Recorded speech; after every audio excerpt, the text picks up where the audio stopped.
beautiful people out there. And today I'm going to take you on a full tutorial on history IA and how to get a 7 in that. I personally have a 7, so I just figured out that I want to share it with you. So, the first things first, I just want to mention that I know history IA can be complicated because history is essentially one of the hardest IB subjects, and you don't want to miss that out because it can be pretty hard to write an investigation paper on history because it's like debating with your own self. So what I want to do is that if you have any questions or you want me to look at your individual IA draft, or you want me to help you find a topic that is right for you, or you want me to guide you on the process of making your IA, I will link my Skype down below, and you can just text me saying that you need my help, and completely for free I will give my time to you, around 30 minutes, because I just want to help you, and that's completely free. We have a paid version. I'm a mentor myself for history IA in my own school, and I've been doing that like since this year started. So just keep in mind that you can also go to our Instagram page. I will also link it down below, and it is called IBDP Mentors, and there you will find not only history mentors but all other subject mentors, and you can do the same with them. Just we have online sessions where we help you not only with IA, extended essay and all other stuff, but also with just being a history IB student. So make sure you check that out. And so let's get onto the video. So the first things first, I want to make sure that you have a good IA topic, because it's super crucial. I can't stress out enough how crucial it is to have a good topic that you understand and that interests you. So be sure to check these 3 boxes when choosing history IA topic, okay? The research question, whatever.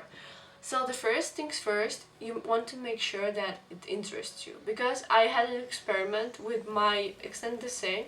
Don't worry, it turned out right. I have a B in my extended essay, but essentially what I did is that I first choose a topic that was super boring, and I just choose it because of uniqueness.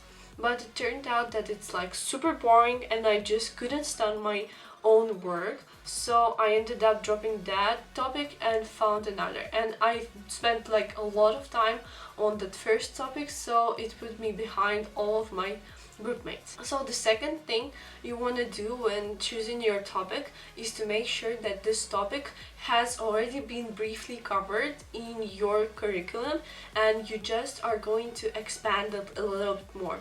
So in my case, my topic was Soviet Union spies, and because I choose it because we have studied in my curriculum the Soviet Union history, and there my teacher briefly, it wasn't even like essential, but he just decided to add a little bit about like Soviet Union spies, so like intelligence agencies, yes. So he just said that it wasn't even in the curriculum or in the slide, like the PowerPoint. He just said that, and I started thinking like, yeah, that's very interesting topic, why don't I dig it out in my AA. You have to take down notes in your notebook. For example, let's say that was my notebook for history IB, so I just always left this part blank, and whenever I had an idea for extended essay or an IA for history, I just wrote that in. And then when it came to choosing our IA topics, I just went through all my notes in all my notebook, and I just kept the eye on this part of my notebook where it say IA topic, and that's how I choose the best of them. So just do that. And the third thing I want you to do when you are choosing your IA topic is make sure that it has a ton of information online, and it doesn't matter what language. Better if it would be not English, but as in my case I had Russian as a prime language of my research, so it made my topic more unique because not many people do their IBIAs in on the Russian topic. So you can choose your native language. If your native language is not English, it's actually very beneficial, because let's say if you're Spanish right there and you can choose something to do with Spain, and maybe dig information in Spain and just translate it in English. That way you will prove the uniqueness of your IA. So with that in mind, let's get on to my IA as it actually was. So what I did first of all is I created a special IA folder in my history folder, because I like to stay organized and I recommend you do the same. So actually I will put the key here is to IA and any other IB work is to understand your criteria, and basically IB makes it a lot easier if you understand the criteria. Also, I will link this zip file down below, and what it is actually the very good, well explained IB criteria. So here you can see the personal engagement right here. So here you can see is the first criteria, personal engagement, and yeah, it's so cool, it's very good, well explained. But here we also have one additional step, that is evidence. So what you actually need to have to prove the examiner that you have your IB criteria covered. So you just go ahead and check these things out when you have them, and that way you just make sure that you really covered it all. So let's go ahead and have a look at my outline. Where's the outline?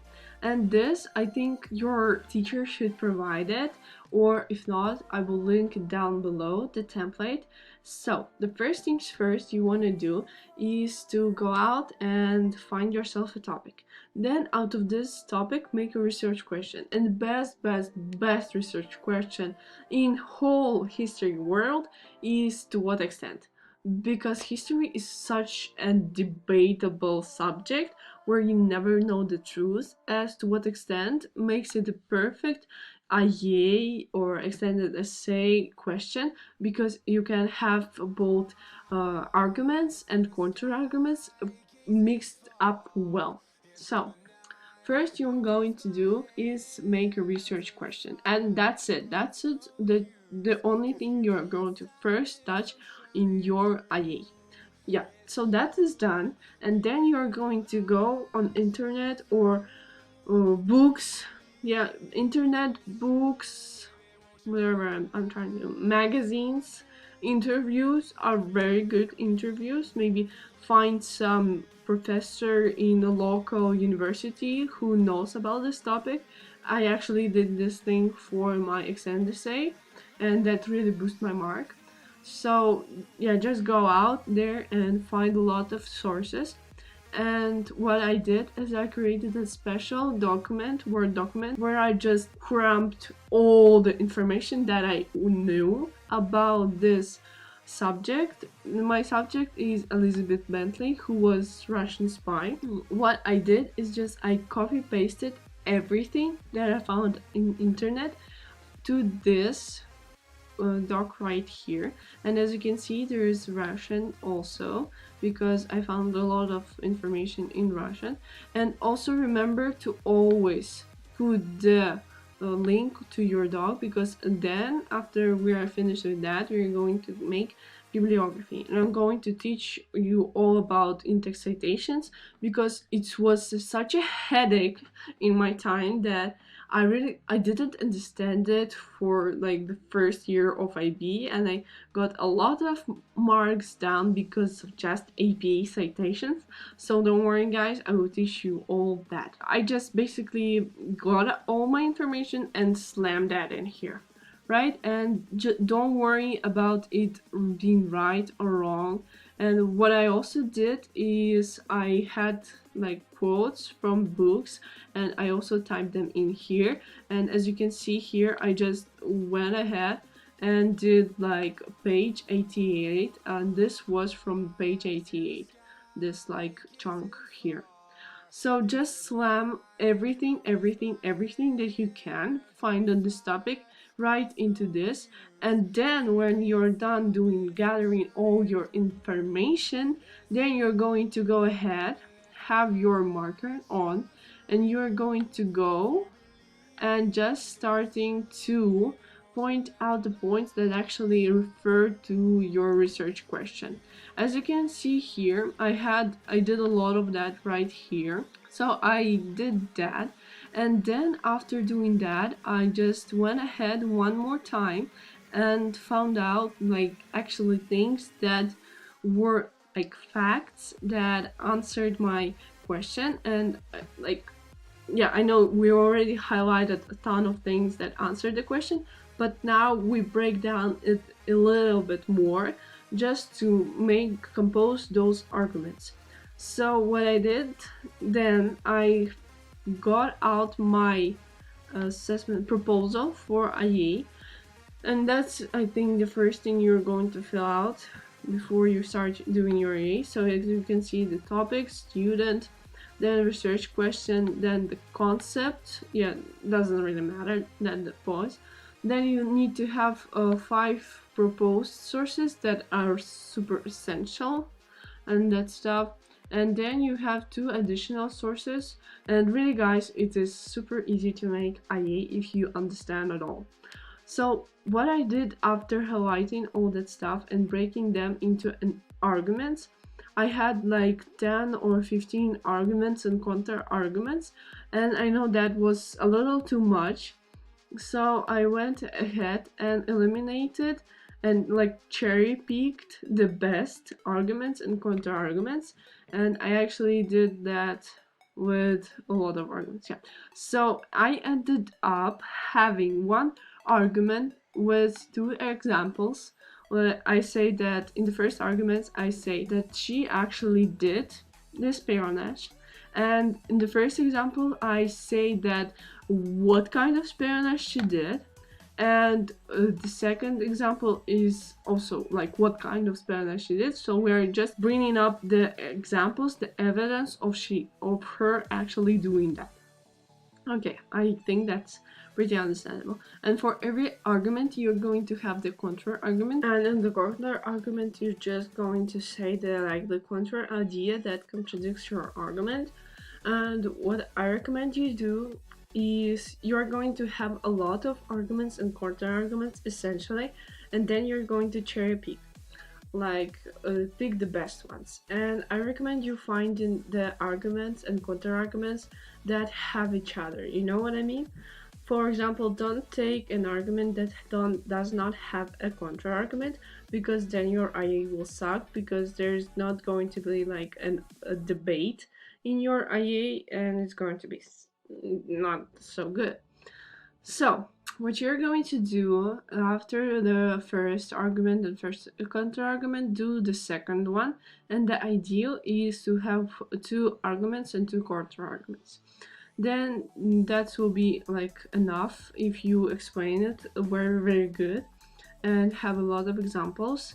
Then it's gonna be great essay. After you have done that, gathering the whole of this information, and as you can see, it looks pretty nasty right now because there's just so much writing, and this writing is not even your writing, okay?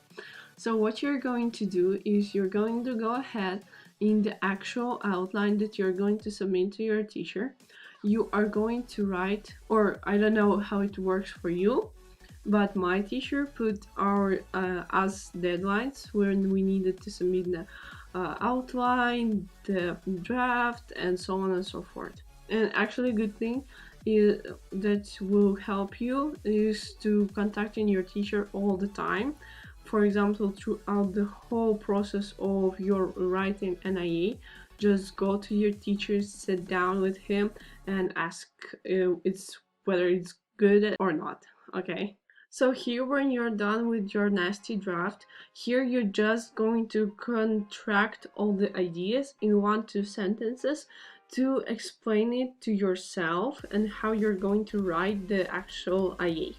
So here is what I've got, is the research question is put down like perfectly how I want it. Then the introduction is basically a short answer to the question that you got from gathering all these arguments and counter arguments. You're just going to briefly mention them here and in that way answer the question, but it's not really conclusion. Then we have the arguments, counter arguments, argument, counter arguments, and the conclusion. The whole proportional answer to the question. Then what you're going to do is, I recommend dividing your work in several chunks, and the biggest chunk is of course the investigation, because you're going to spend the most time on it, so just be careful with that. And what I actually did is not to be spending a lot of time on IA, like writing the IA, because honestly the most time you're going to spend gathering the information, and after that it all gets so easy. And after you have the outline put together, is basically a written already, the outline is the IA itself. You just have to like add a few more words and you'll be good.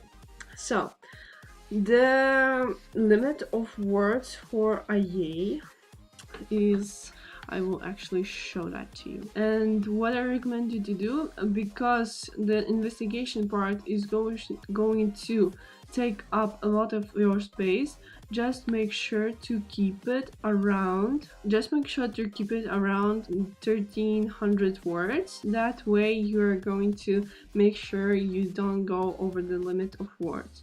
And here just have like in the reflection and in the evaluation of sources like around 500 words, not more. And as you can see, I went 18 words more, but I still got a 7. So 18 words, it's a little too much to go or more, but I decided to risk that and go on. So what I recommend you to do is to, when you have your outline, you're going to start writing your investigation. And when you're starting writing your investigation, it happens this way. You come back from school, you sit down, you read your outline once more, you open up another Word document, like I did here. Yep, investigation, right here. And you're going to write your topic, research question, just to keep you on track. And you're going to push in as much words as you can, following your outline, okay? Following your outline, you're just going to go, where is that? Yeah, your outline. First, you're going to write as much words in introduction.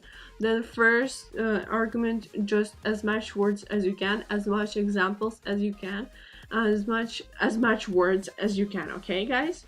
So I just want to have you writing whole night, okay, on your investigation. And that's what I did. And basically I came home, I had my supper, then I went to my room, and I didn't have any other plans to do, didn't have any other homework, because I knew that I need to write this investigation right now in one evening, in one sitting, and that is going to help a lot. So I just sat down and I just wrote, inserted the insect citations, I did all of that, all the quotes, I just type, and I ended up typing 4,000 words. No joking, guys. At 5 a.m. in the morning, I went to sleep having 4,000 words in my investigation. And what I did then, I brought it to my teacher, and he said that it's too much. I won't have a look at it, just bring me the trimmed version.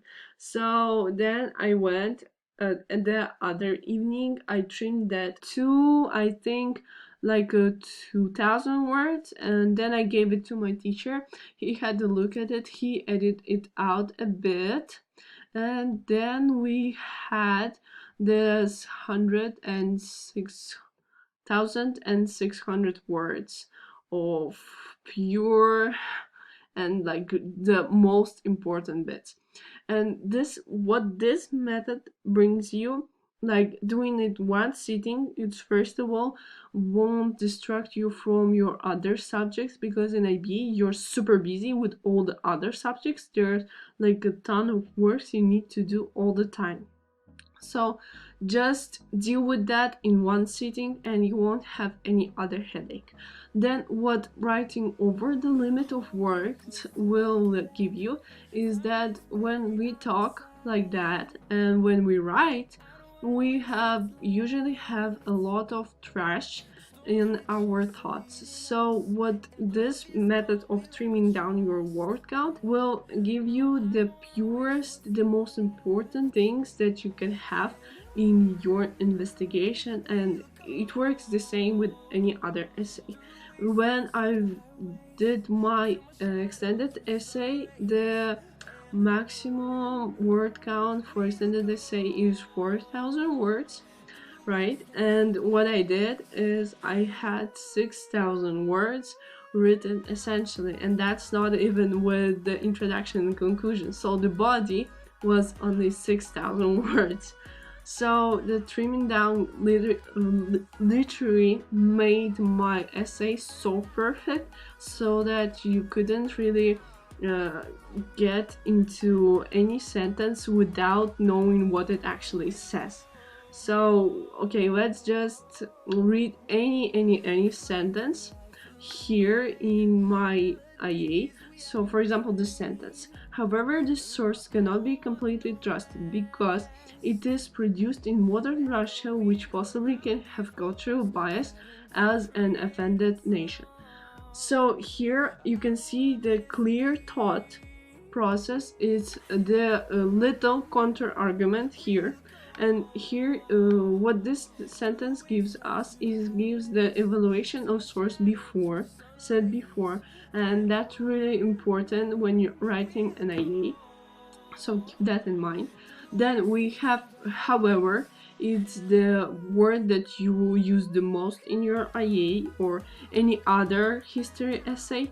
Then we say that it is not shouldn't be so trusted, and then we explain why shouldn't it be. So this sentence right here brings a lot of value to this IA, right? So that is done with the investigation. So you sit down, you write so much words as you can, like just all the thoughts you can have, and it shouldn't be like perfect English because you're going to tweak it down like later. Then you bring it to your teacher, ask teacher to see whether it makes sense or not. If it doesn't, then you ask like which parts don't. And I know that teachers are not really allowed to help you a lot with your IA, but you know, if you have good communication with your teacher, he will always tell you, like, or maybe wink you what you have wrong and what could be done better. So with that done, you have your investigation on point. The investigation honestly is the easiest part, because you have the outline here and you just cramp it all up in written format. So that is super easy. And now guys, as you write your investigation, you of course need to put down your sources, right? APA style and all that stuff. So let's say I have a quote here.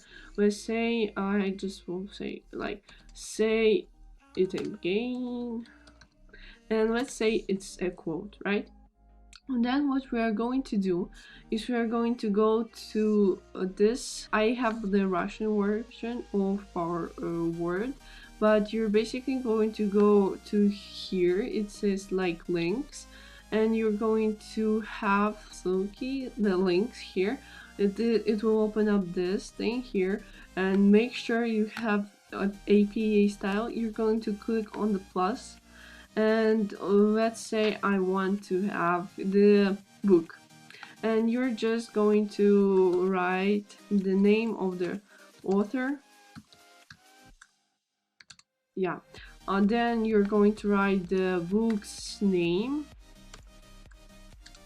and whatever, maybe if you don't know the city which it was written, it's completely fine, just leave it blank. If you don't know this one as well, just leave it blank. If you know, just of course fill it in.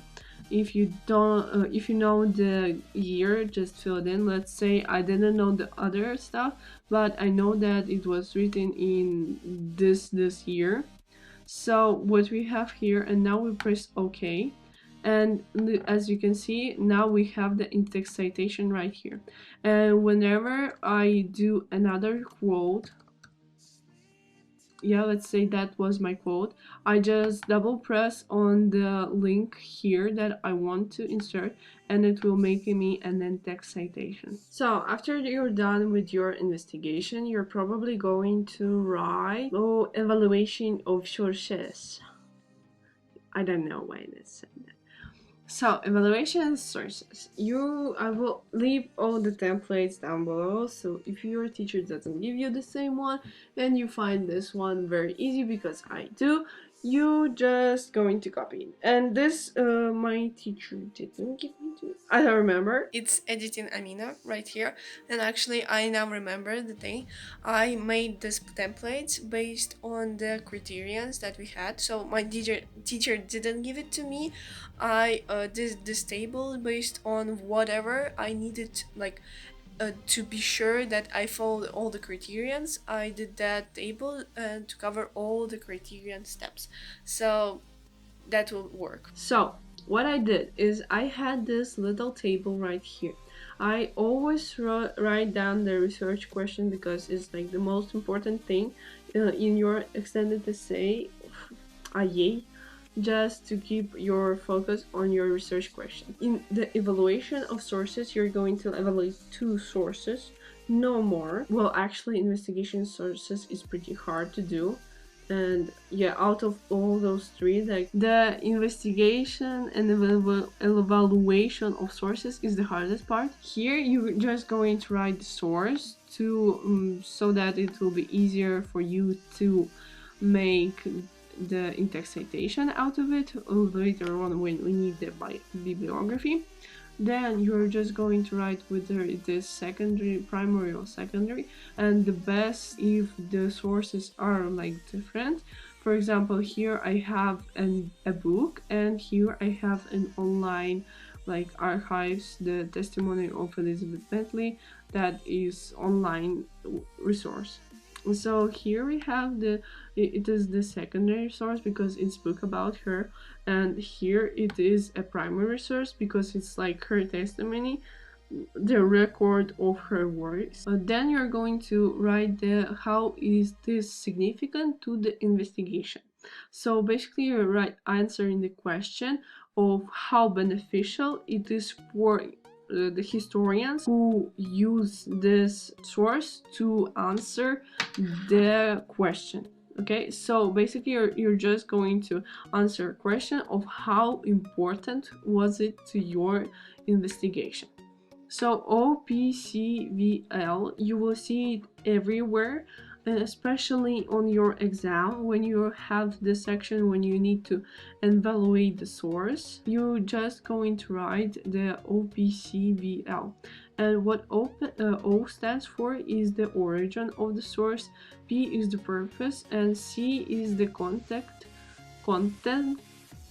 and this is the like a limitation or a value. You're going to like figure out is the origin a limitation or a value, like whether it is beneficial or not, purpose beneficial or not, and the content is beneficial or not.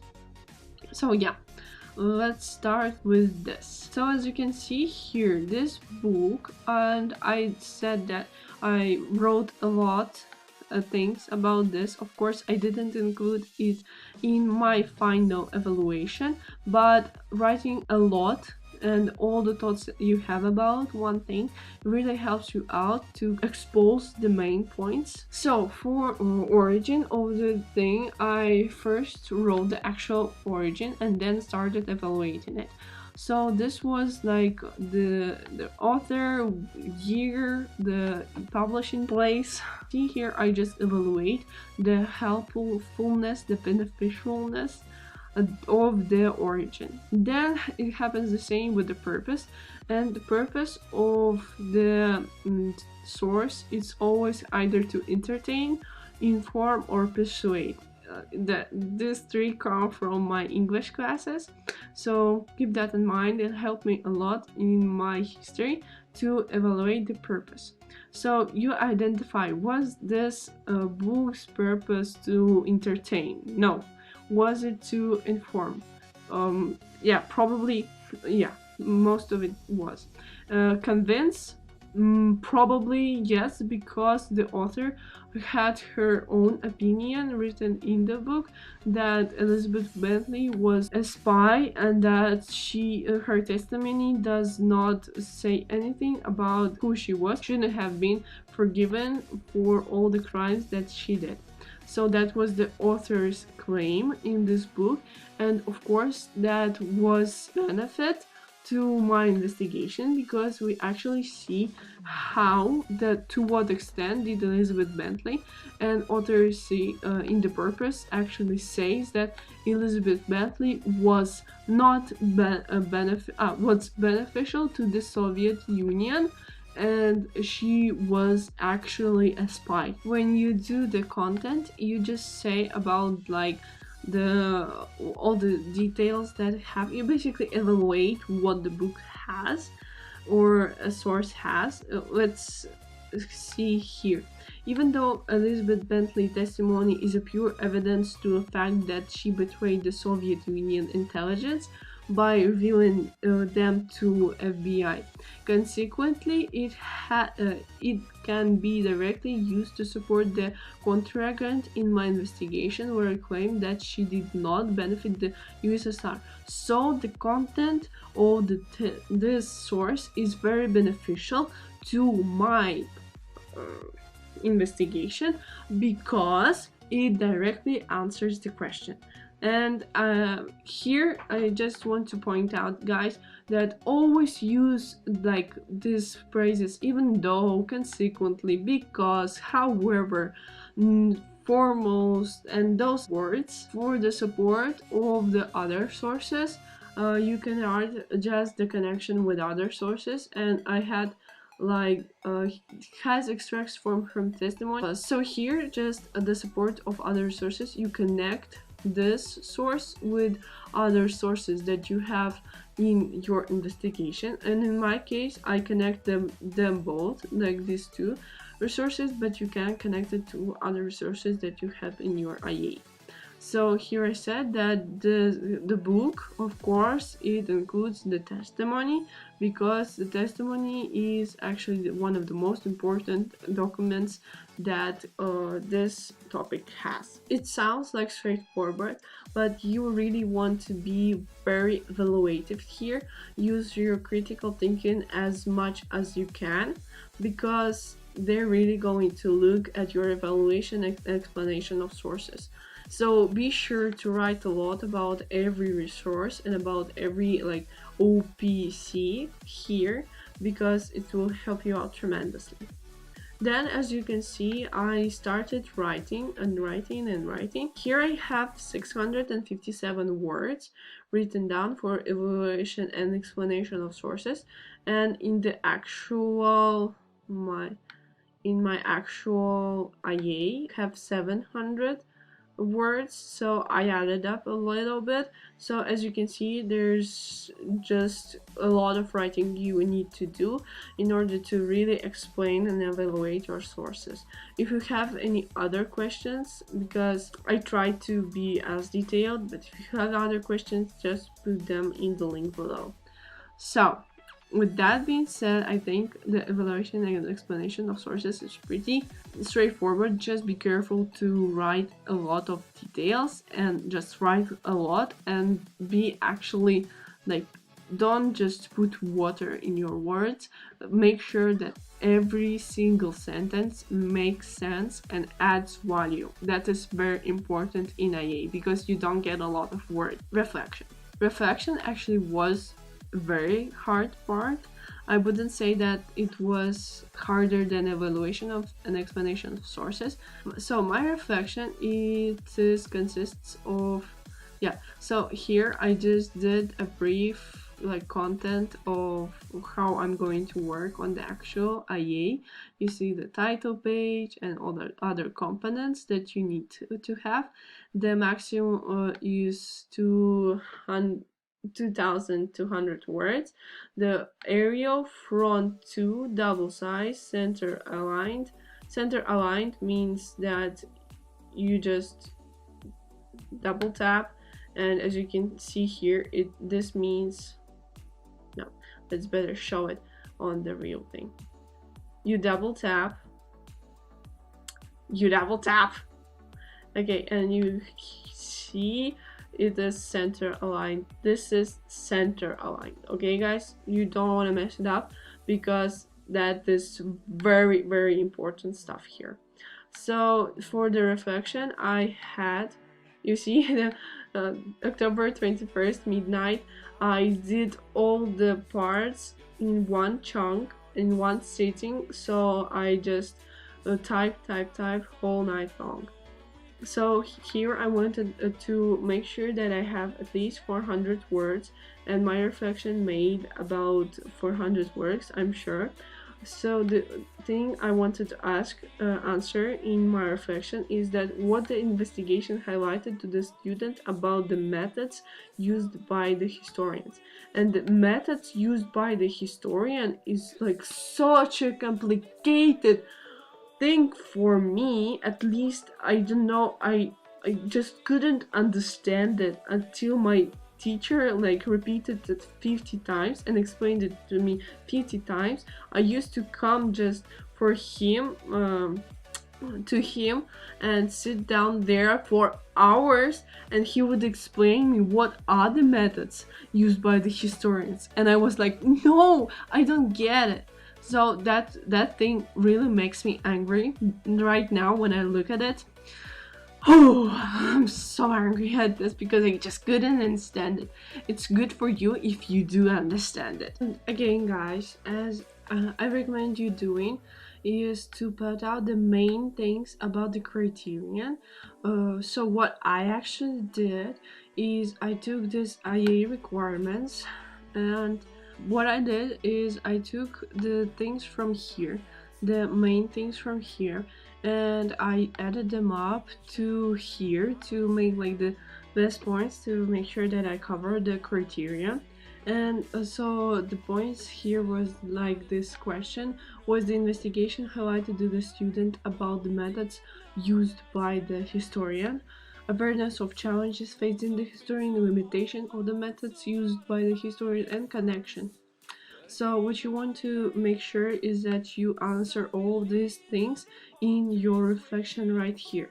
And what it is meant by was what the investigation highlighted to the student about the methods used by the historian is basically you just say, is it easy to investigate this topic using the methods of historians that you used.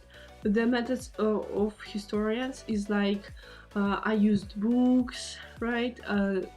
First of all, the primary source of her testimony is also the method used by the historian. And I know it sounds weird, why don't just call it resources, but yeah, that's what it is. And also you need to say that what kind of methods used by the historian could have been beneficial if you for this investigation, if you had them. And in my case, I was like, I wanted to have, I just said, okay, doesn't matter. So I'm just going to read out my reflection to you because it's pretty short and answers a lot of your question, I probably think. And I will just show it on the example right here.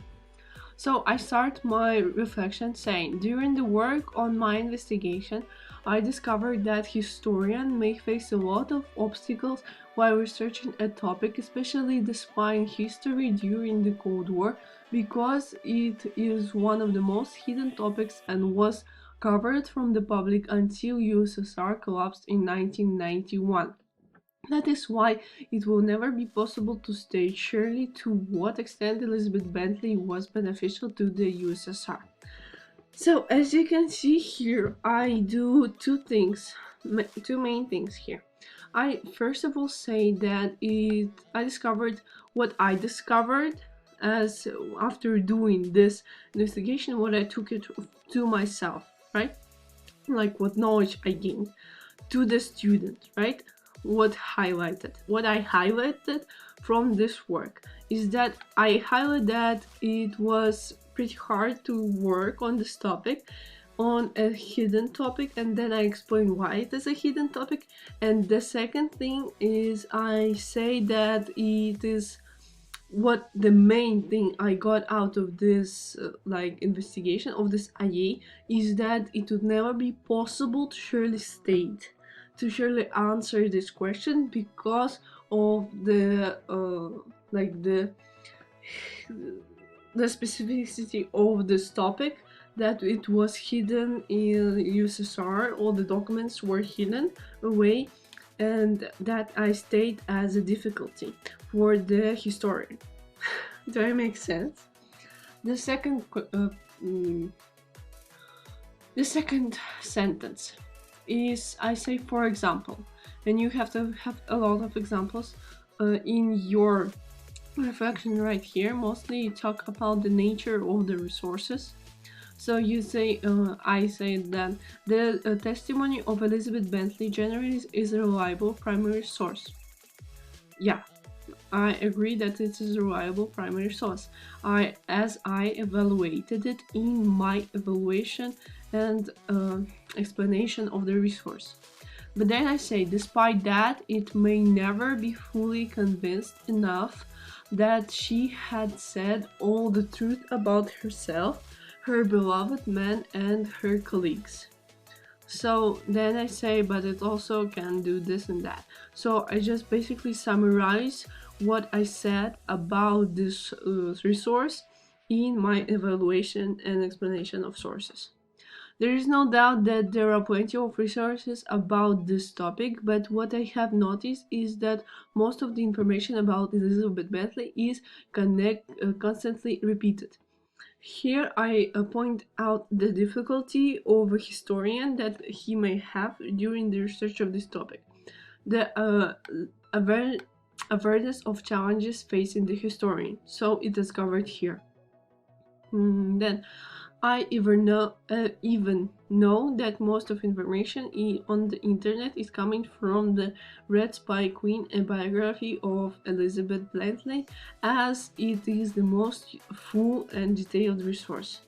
Then I state, again, I evaluate the source. I say that it is the most full and detailed resource, and then I again repeat the difficulty, I explain why this difficulty appears, because not many people know stuff about Elizabeth Bentley, or because most people learn this stuff from this only source, because it is the most full, it is the best out there, and there are not really much of resources about Elizabeth Bentley that are that good, so that's why people use it, and that's why we get a lot of repetition.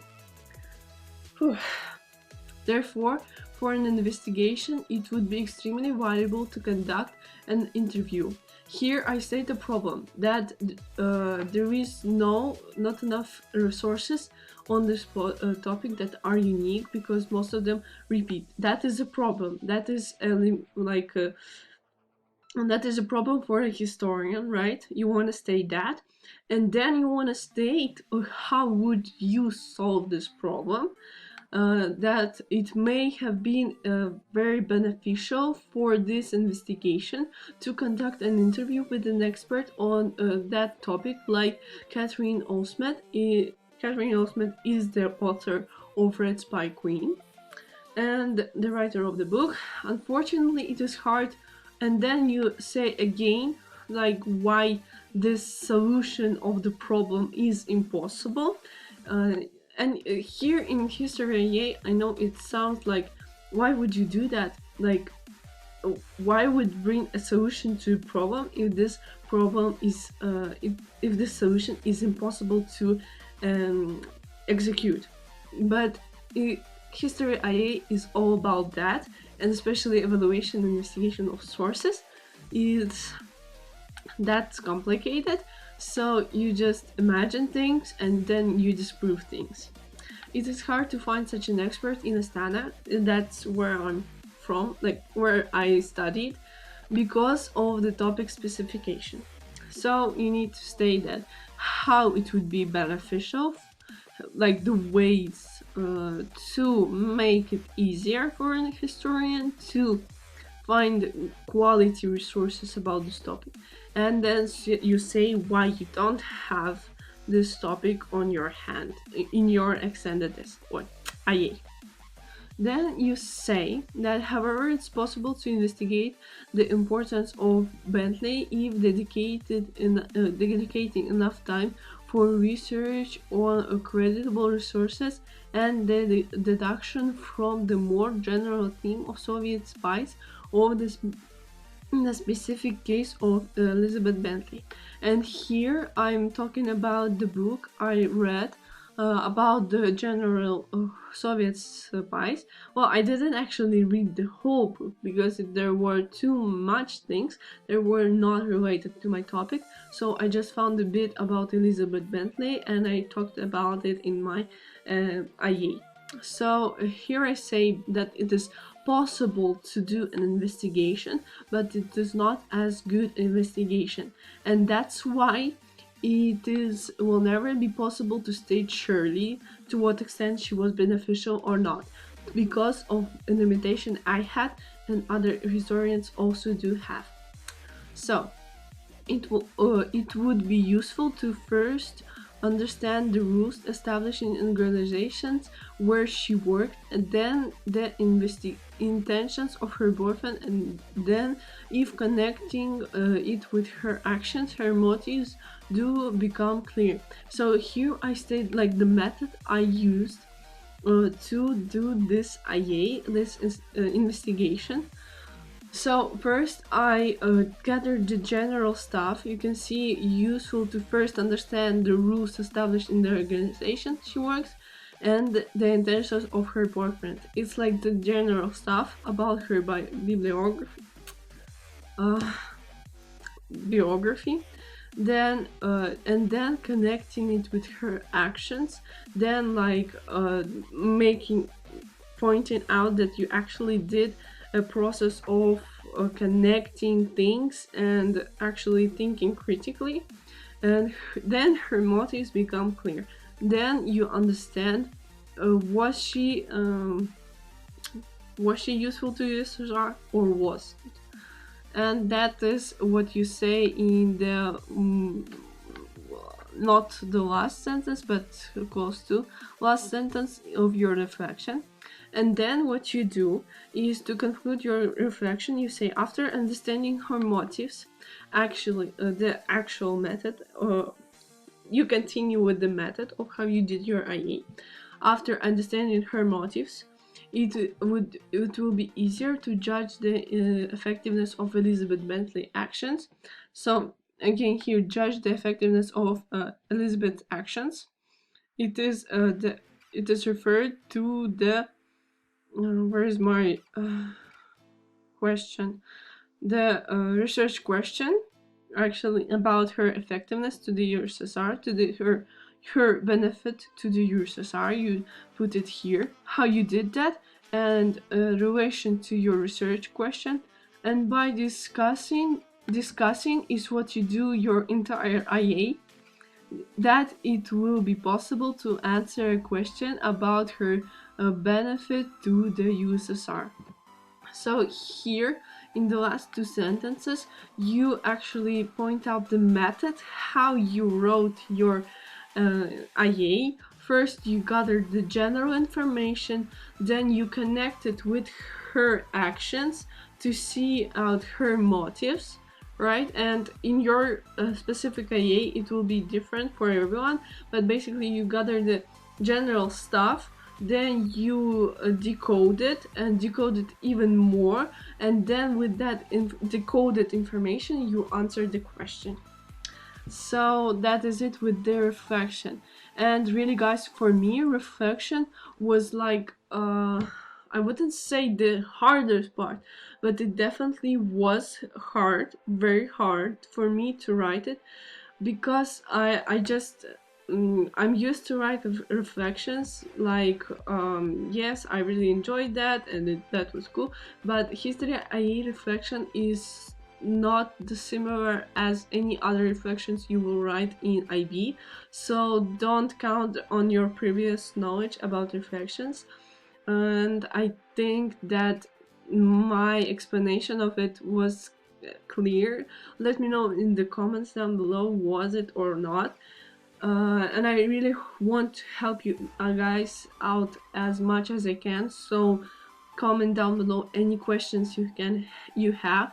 And remember that we have this like 30 minutes talk face to face where I can actually answer all of your questions specific to your IA especially. So that's it with the reflection. And okay, so that's it with the reflection, and that is how you do your IA. But now we're going to touch upon the bibliography, because that is very important part. So bibliography guys, what we need to make sure here is that we have every single resource that you are using. And remember that, let me just count. So no numbers, no nothing, it's gonna look like this, your bibliography. Just make sure, because it is very important, right? So I have 1 2 3 4 5 6 7 8 9 10 resources right here, including one image that is right here, and that was optional. I just want to make my cover page a little bit more prettier, just prettier. Okay, so what you want to make sure is that after I showed you how to make the in-text citation, you're going to grab your list of whatever you have here. Grab your list of sources, and you're going to go ahead and make, yeah, so here you have this thing, you pick up the APA style, of course, and in APA style it's gonna look all like that, but we're not going that because it's already APA. So you're going to go and hit the list of literature of what you used, and let me just show you right here below my actual list. You're just going to go and click here, and what it's going to give you is a full list of all the sources you've used. And I actually added the image then because I didn't use it. Yeah, I didn't use it, but you get the point. So just to make it, yeah, I eliminated all Russian words because apparently I have word in Russian. And then I, just to make it a little bit prettier, I went ahead, did double space, the double space, and hopefully you know how it all works. The double space, and I actually did this thing where it is all looking nice and clean.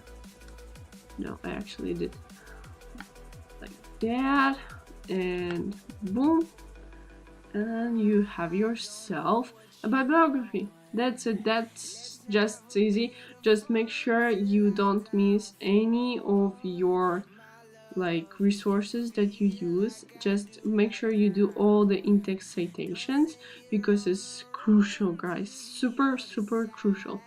And just to make a little bit more resources, you can use one word from one resource that maybe briefly touches upon your product topic. You just want to insert it anyways, just to make yourself a better list of resources. And the same trick works with extended essay. If you don't have, for extended essay, I have like 32 resources, I think. I'm not sure, maybe less, but my teacher really pushed me to make as much resources as I could. So what I did is I went online, found just random websites that were just briefly touching upon my topic, and I inserted like word or two from them, and then in-text cited them, and that's what gave me a big bibliography.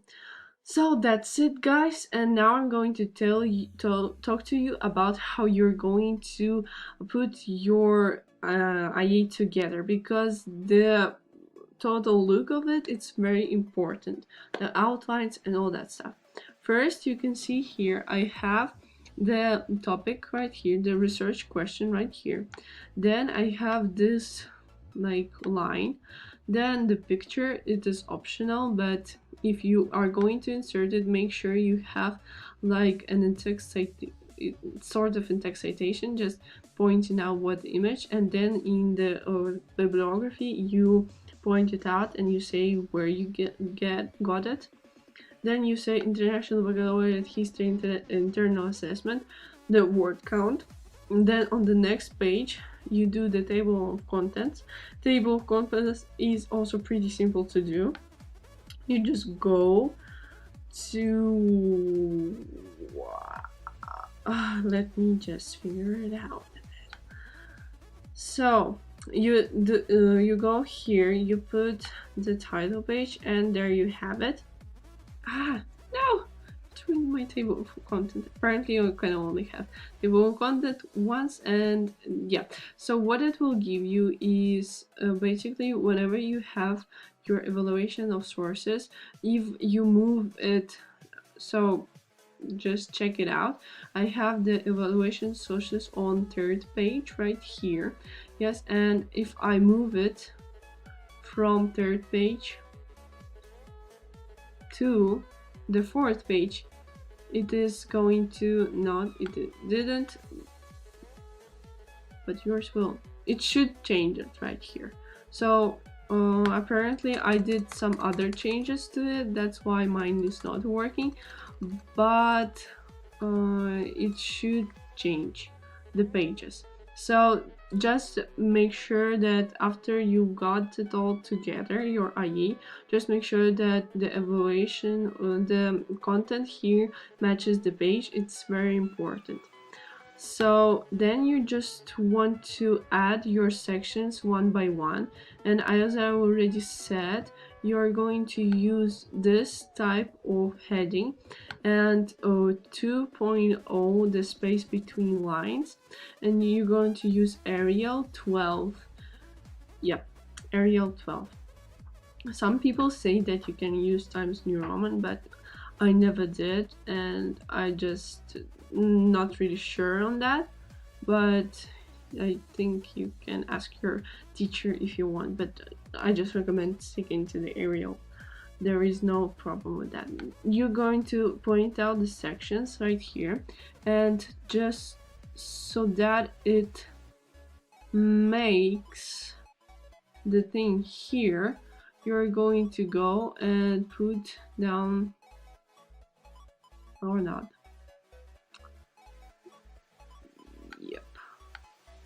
Wait a second. No. Okay. I'm messing around right now. But yeah, basically what you do is you just take the same thing, same area, and you just write section A, identification and evaluation of sources, and you go and do your 18 and the bold font.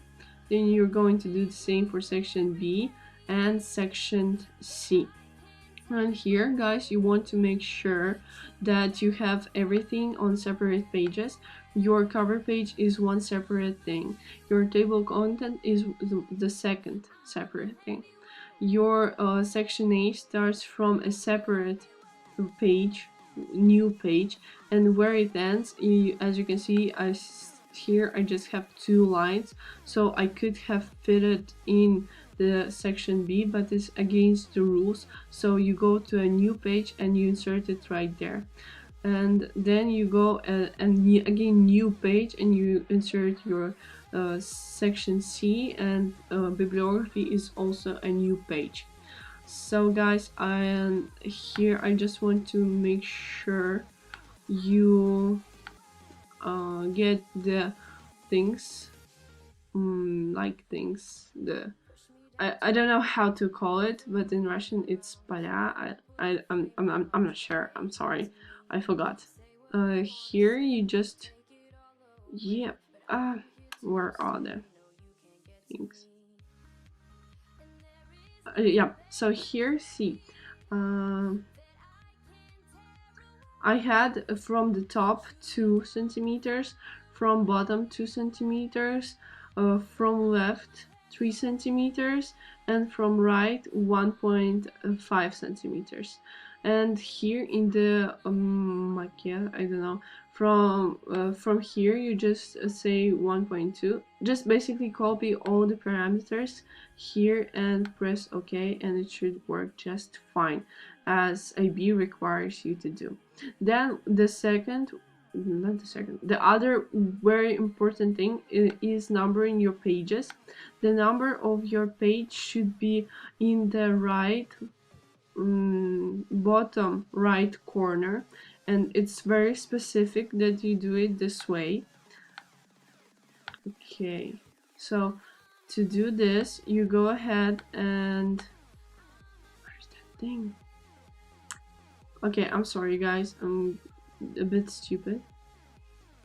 Yeah, here you go to the number of the page, you go number of the page here, and you go and put yourself right, left, bottom right corner, and yeah, that's basically it. So I think we covered everything in IA, and just let me know if I didn't. I just want to make sure I have did all of the things, and